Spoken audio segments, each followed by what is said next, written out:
Assalamualaikum warahmatullahi wabarakatuh. Selamat pagi. Perkenalkan, saya Angga Trianggara Kurniawan, mahasiswa Magister Manajemen Logistik. Presentasi kali ini bertujuan untuk tugas dari manajemen persediaan yang diampu oleh Bapak Dr. Insinyur Agus Purnomo MT.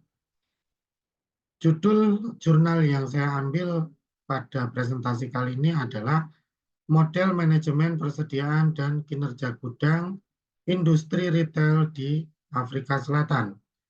Yang melatar belakangi pengambilan judul ini ialah dikarenakan di sektor retail Afrika Selatan sering menghadapi banyak masalah terkait manajemen persediaan yang berdampak buruk pada kinerja persediaan dan gudang.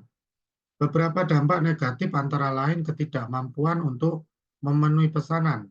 Beberapa dampak eh, negatif lainnya antara lain adalah sistem operasi manajemen inventaris atau persediaan dan pengendalian kualitas yang buruk, serta keamanan gudang dan desain tata letak yang tidak efektif. Pentingnya dalam mengembangkan dan mengidentifikasi masalah ini untuk memitigasi lebih lanjut. Selain itu, literatur mengenai manajemen persediaan dan gudang di sektor retail di Afrika Selatan masih sangat terbatas. Sehingga studi ini bertujuan untuk menguji, menghubungkan manajemen inventaris atau manajemen persediaan dengan kinerja gudang di industri retail di Afrika Selatan. Tujuan dari penelitian ini ada dua.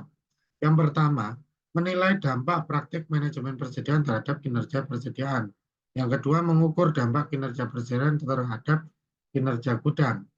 Dalam tujuan penelitian ini, ada 5 indikator penting, yaitu pencegahan penyusutan persediaan atau ESP, investasi persediaan, optimalisasi perputaran inventaris atau perputaran persediaan, pengendalian persediaan, dan penggunaan analisis ABC terhadap manajemen persediaan. Dari kelima di atas, diharapkan studi ini dapat menguji kinerja dari manajemen persediaan sebagai katalis untuk meningkatkan operasi gudang. Tinjauan literatur dari manajemen persediaan juga dikenal sebagai manajemen stok, mengacu pada serangkaian proses untuk mengatur, mengelola, dan membuat produk suatu perusahaan yang bersedia bagi pelanggannya. 5 praktek manajemen persediaan yang dipertimbangkan yaitu investasi persediaan, pencegahan penyusutan, optimalisasi perputaran, pengendalian persediaan, serta penggunaan analisis ABC pada manajemen persediaan. Dari kelima di atas merupakan elemen penting dari manajemen persediaan dan gudang, karena keduanya merupakan inti dari optimalisasi pengendalian internal untuk manajemen persediaan dalam penyediaan nilai kepada pelanggan. Model penelitian hipotesis dalam jurnal ini dibuat sebagai berikut dengan 5 indikator yang mempengaruhi dari kinerja persediaan serta berdampak pada kinerja gudang.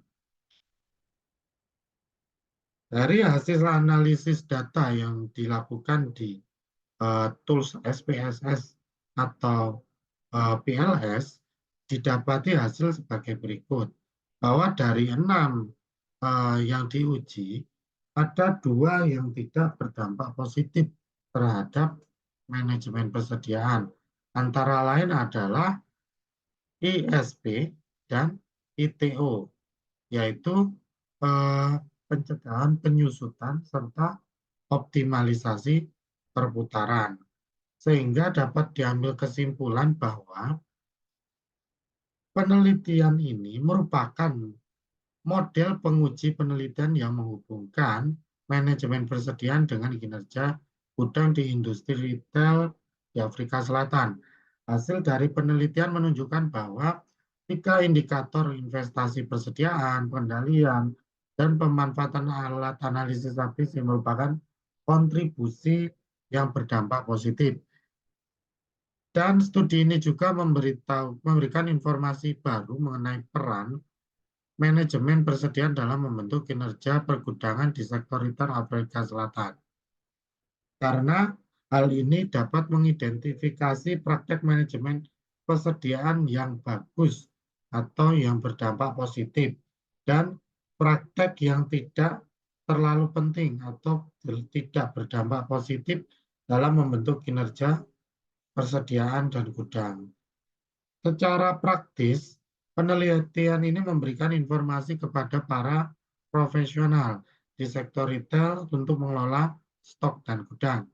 Dalam melakukan hal ini, perhatian harus diarahkan pada 3 komponen yang memberikan dampak positif pada kinerja persediaan. Selain itu, masalah terkait kinerja gudang juga dapat ditelusuri kembali ke praktek manajemen persediaan yang ada. Demikian yang dapat saya sampaikan. Apabila ada salah kata, mohon maaf. Wassalamualaikum warahmatullahi wabarakatuh.